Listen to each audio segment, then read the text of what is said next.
All right. Hello there, and welcome to Halloran's Garage. I'm Kevin Halloran. This is Sean Halloran. How are you? And we've got a new discussion today. We're going to talk about autocrossing. So what is autocrossing? go ahead. Yeah, autocrossing is just it's a great sport that anybody can participate in. It actually it's a single vehicle running against the clock on a course that's been laid out normally that day. Somebody's probably put it together maybe a week or two in advance. It's usually held on a parking lot or a large paved surface.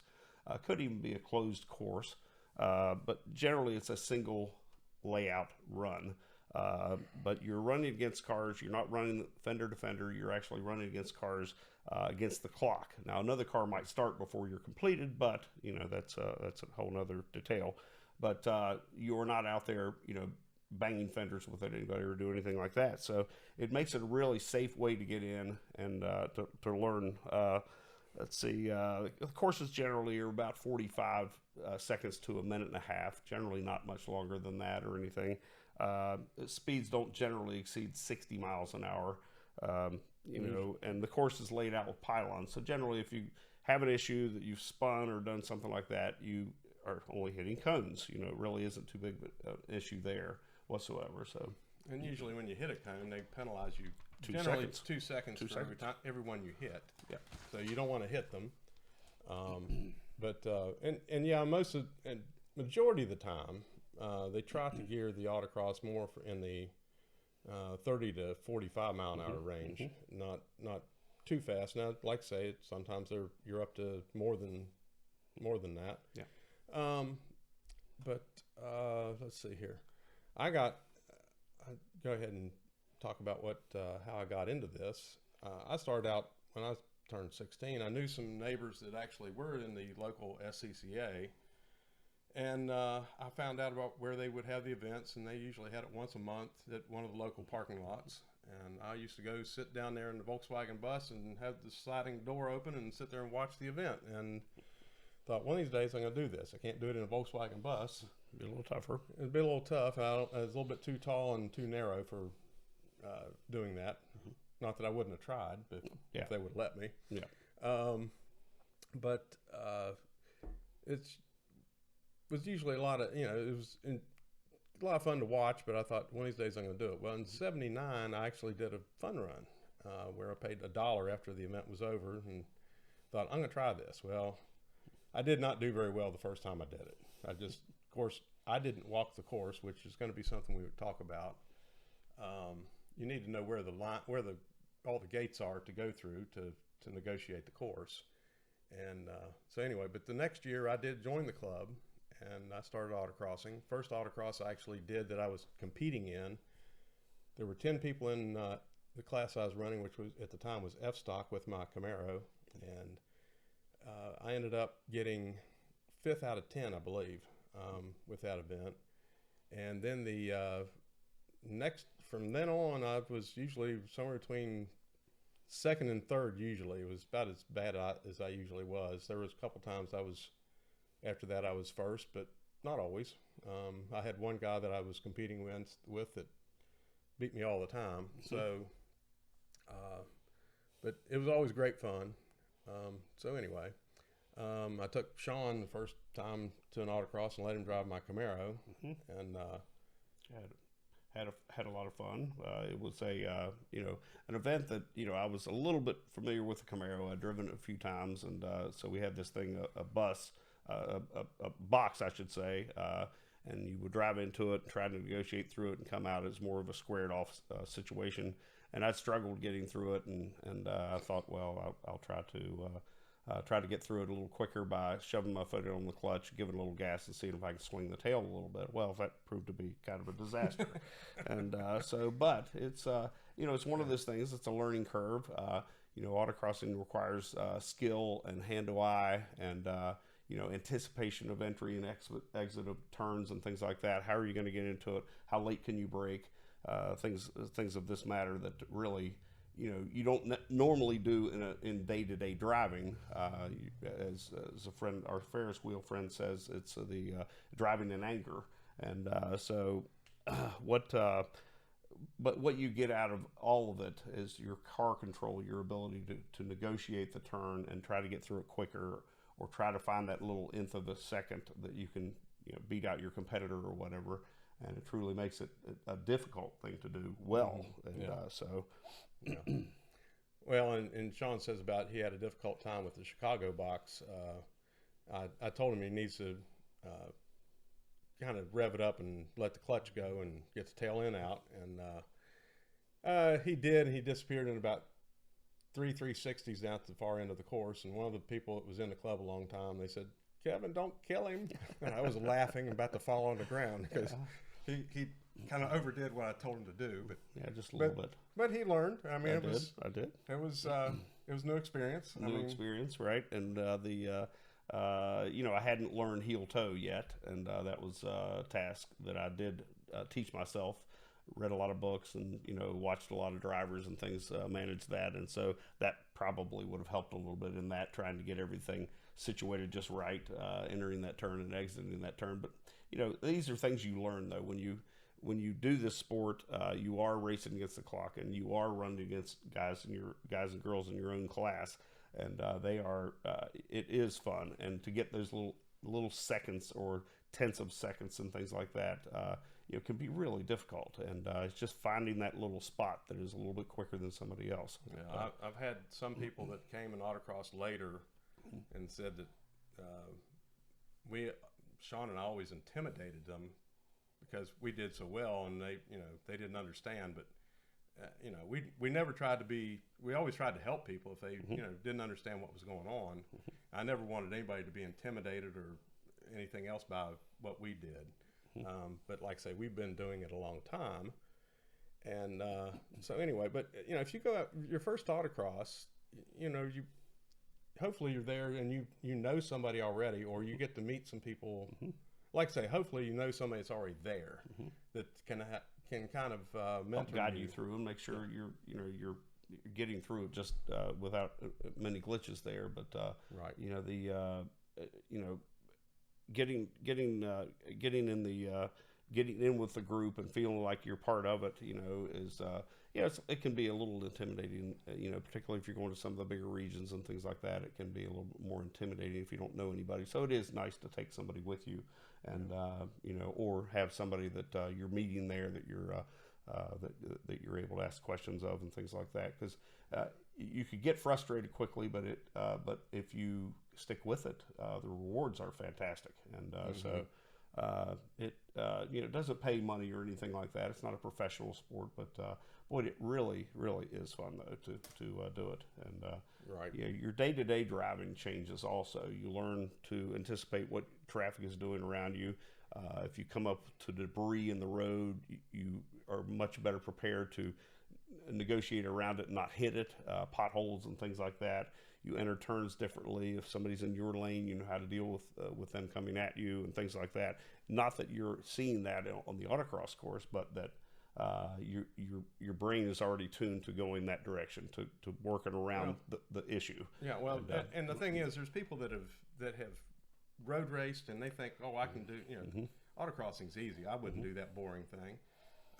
It is a really tough thing to do. I mean, tough to do well. I mean, on a road course, when you're out there on the track, you have lots of time to think about the next corner. Setting up.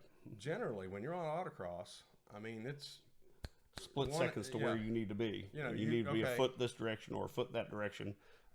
You're left, you're right, you're right, you're left, and you're on the gas and you're on the brakes and you're doing everything you can to go as quickly as you can without hitting any cones. And we had a back in the late '80s, early '90s, maybe we had a charity event for our local women's shelter, and for domestic violence. Yeah, and they brought race driver Lynn St. James in here. Unfortunately, they did not bring. The Ford dealers brought a V6 Thunderbird for her. Like 89 Thunderbird. Yeah, just a horrendous car for her to autocross. It's like, why did you bring that and not like a Mustang GT or an LX or something? That was like, I understood. She was sponsored by Ford. Why did you not bring a more appropriate car? Well, I did offer the Pontiac, but she politically thought that might be best not to do that. She said that's probably not a good idea. Yeah. But she had a couple of women in the club that competed with her that day, and she never had a clean run. She said she told us, she said, I've done every form of motorsports there is, and this is the toughest thing I've ever done, which just shocked me, because here she's somebody that had done world speed records at like Talladega, and she's raced every kind of race car there is, and I was amazed that was a hard thing to do. Now, like I say, it was not the most optimum car for her to drive, but she got everything she could get out of it, I would say. So she took her tool and worked with it. Yeah. She got beaten by the local women here, which was unfortunate for her, but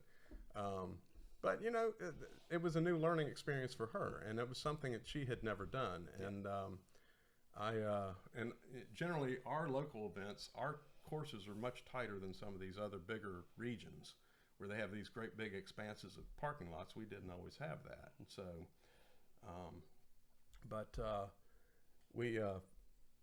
we've always had a good time doing this. Trying to think where I wanted to go after this. Well, our local region had been around since 1960. Kevin and I, kind of jumped into it, kind of midstream to where it is now, and but it was such a good experience to get in with all these different people. You had doctors and lawyers, but you also had people that were mechanics and those kinds of things. So it had every single walk of life in it, and it really, was a great group. Everybody was always trying to cut up, as in, egging each other on to try to do better and things like that. We had lots of colorful people on the PA systems and that would root people on or razz them hard, and so that always made it a lot of fun. But it was all about the participation and the activity of it, and going out and learning something that is maybe a challenge for some people, but it's just a lot of fun. I mean, you get involved with it. It kind of gets stuck with you. I still have fun doing it. Yeah. And unfortunately, as far as I know, all of our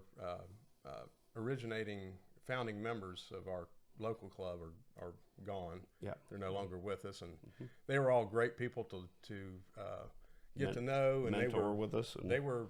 Reason they liked us around. Some reason or another they liked us. I don't know why, but still haven't figured that out yet. But we never will since they're gone. That's right. We'll have to have that discussion later. Yeah, but it was always great to be around these people. They had, our parents. I was just talking to our parents the other day, and they said, people said, well, why do you want your kids around these, people that are so much older than them? Don't you have any problem with that? And it's like, no, these are all really good people. I would call them friends myself. Oh yeah, absolutely. And like I say, there are some of these people that their spouses are still around, but not many.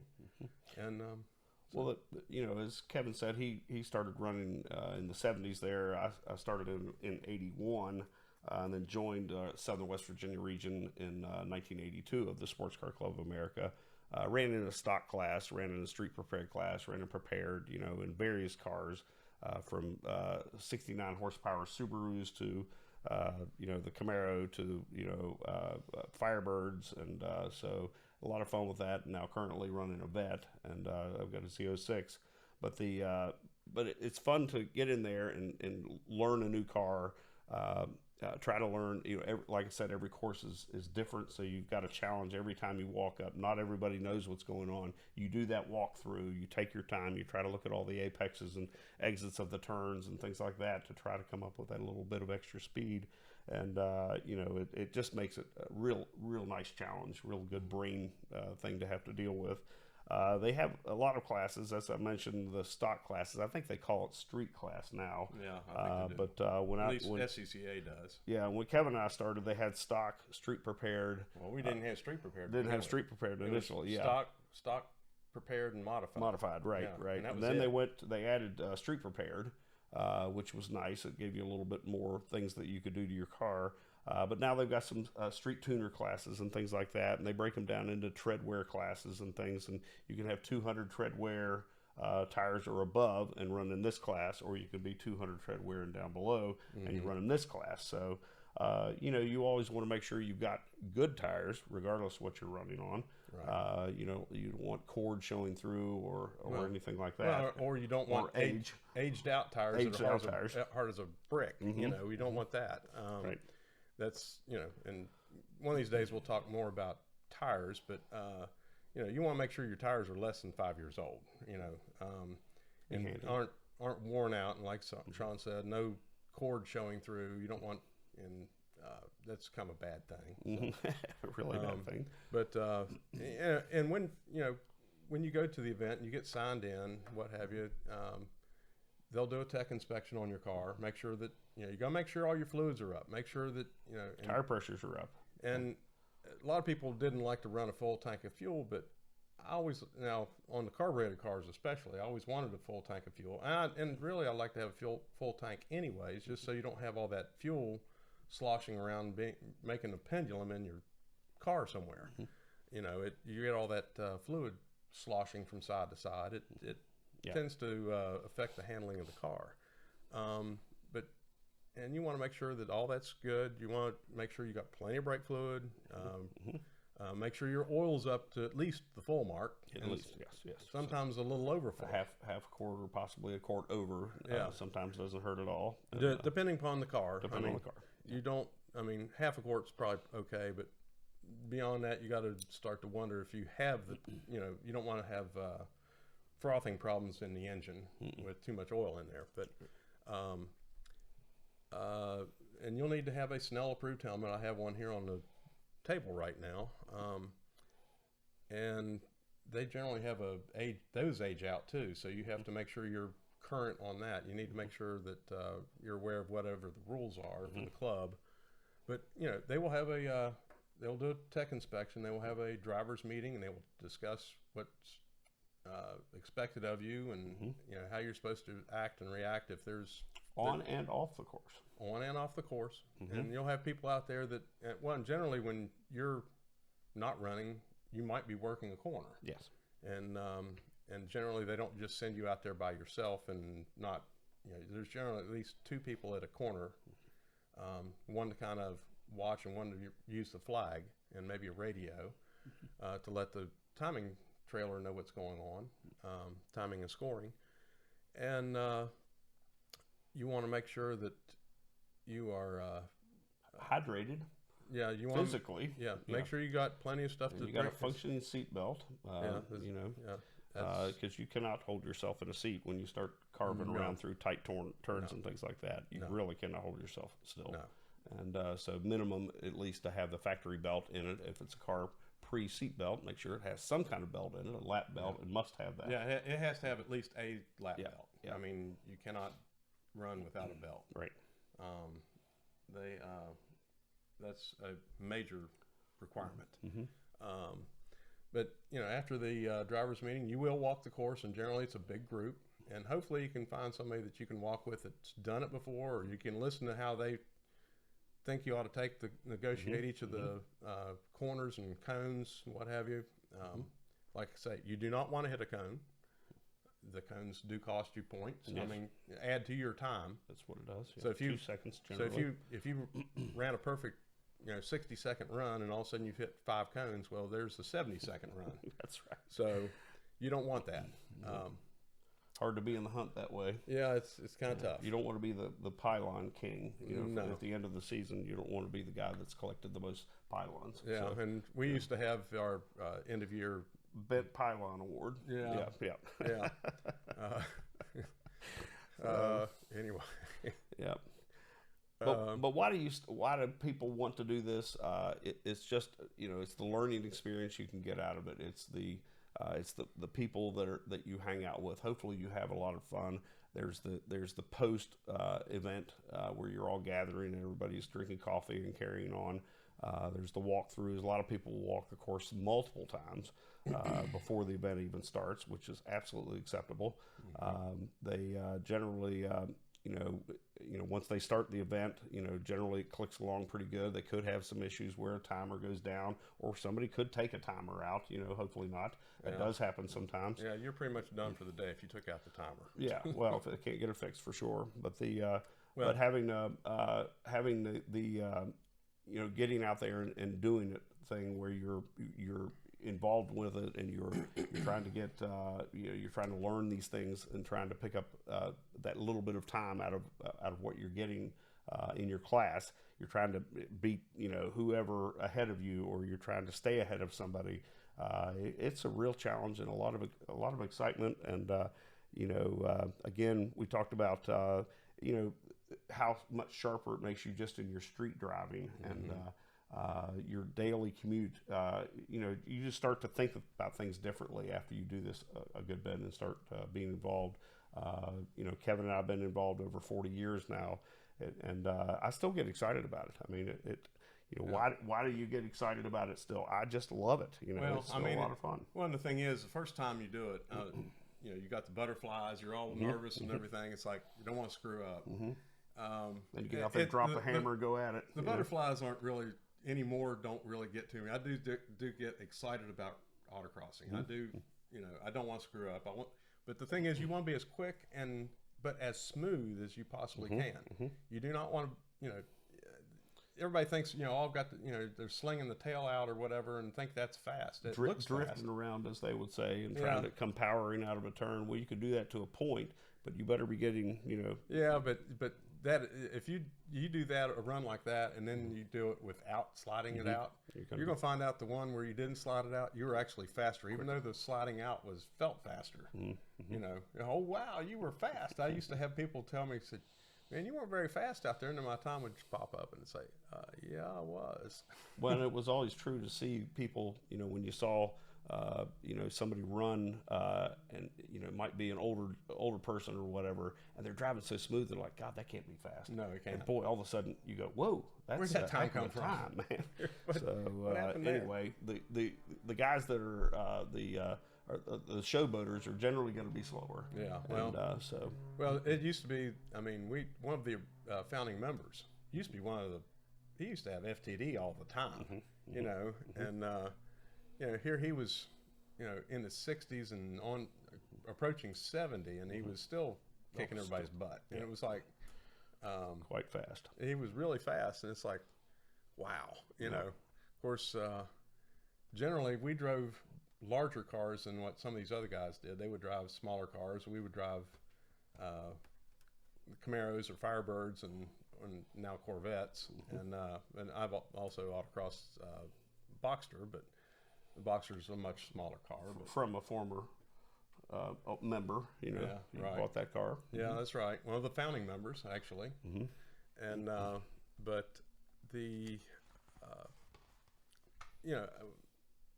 we've autocrossed everything. We've run Plymouth Champs and Subarus and Subaru hatchbacks but I've run as big as the '76 Plymouth Grand Fury police car. And was it very fast? No. Was it fun? Was it fun? Hell, yes, it was fun. It was fun. It made lots of noise, and everybody thought it was a great show, but it was not very fast. I wondered if they needed to step back from the crowd or not. But they were amazed that I could take that big car through and not hit any cones. And that's an important thing, because the gates are only so wide, and they're a lot of times pretty close together. So, and the slaloms. But that's the whole thing. You learn your abilities, you learn your car's abilities, and you actually start to feel, I did anyways, I start to feel, almost felt like the car was an extension of me. I could feel where the tires were and what have you, and it was like a good pair of shoes, So yeah, it was. It was it was great.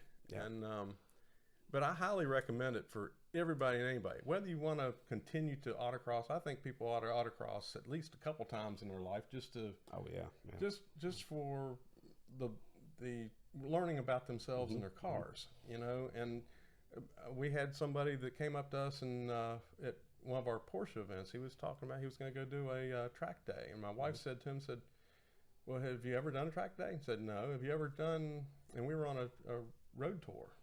Said, well, have you ever done a tour like this? No. And then, well, have you ever autocrossed? no, what's that?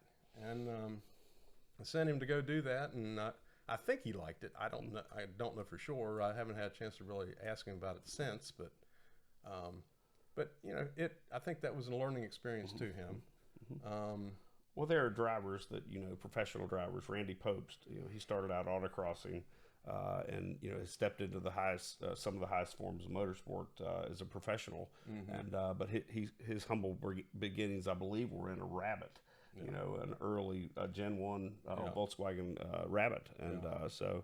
But you know, what it teaches you in learning this sport and trying to learn it well is the car control aspect of it. It's you know, as Kevin's saying, putting that car into a point that you feel so comfortable with it, you know where to put it, how many inches you can be off of something. You just get so used to where the corners are and how much power you can apply and where the brakes are going to come in. You know, the early cars that we started running didn't have ABS, and we didn't have crutches like that. We called them crutches or nannies, and but you got used to where you would get that impending lockup, and where you would, you know, where you could shove it up to if you were trying to race up to a turn to kind of try to zip through it. You know, how late can I brake here? And it just, you know, it teaches you so many things when you go to transfer it to, say, a track event or to road racing or anything like that. You know, you have some really good basic knowledge about car control, and it does pay off. Yeah. And the people that say, "Oh, you're not really learning the car control because the speed." No, that's really not the case. Well, because things are so much tighter and closer together, you are learning stuff much quicker. Much quicker. And you do learn a lot of things that you go out on a track or something, or out on, God forbid, out on the highway and start to do stuff like this. You know, you find out that you learn a lot about yourself in the car, and this could help keep you out of trouble. You could either learn it or learn the hard way. Yeah. And I took my son to do this when he first started driving. I wanted him to understand car control, and he's since told me that, you know, it's kept him out of trouble on the highway. We have another friend that's a neighbor of Sean's, the same thing. He said, you know, before I started autocrossing, you know, I had a couple wrecks and I didn't understand why. I've had a couple other people tell me the same thing. You know, and I wish I'd done this early on. And well, it's not just a sport for males either. You know, there's so many things that are male dominated or whatever. Women are so quick at doing this as well. They've got great skills to do this. I've always been impressed with the girls that we've had running in our region. They've always done well. You know, we've always had a lot of fun teasing around with them, and they would get into it with us guys. And, you know, it's funny that some of the guys would get pretty wounded. Yeah. Well, and that happens. Well, my wife actually was autocrossing, one of her earlier days of autocrossing. One of our friends had been there for a while. He had a couple sons, and they'd started autocrossing, and she was running against them and against his sons. And one of them said, "I can't let a girl beat me." Well, she tromped him. Yep. So, and I think that hurt his feelings. I don't know how many times he came back and autocrossed after that. Now, his brother still has autocrosses, and his brother still, and now does track events. But at any rate, it's a great sport for anybody to be involved with. I would encourage people to start early if they can.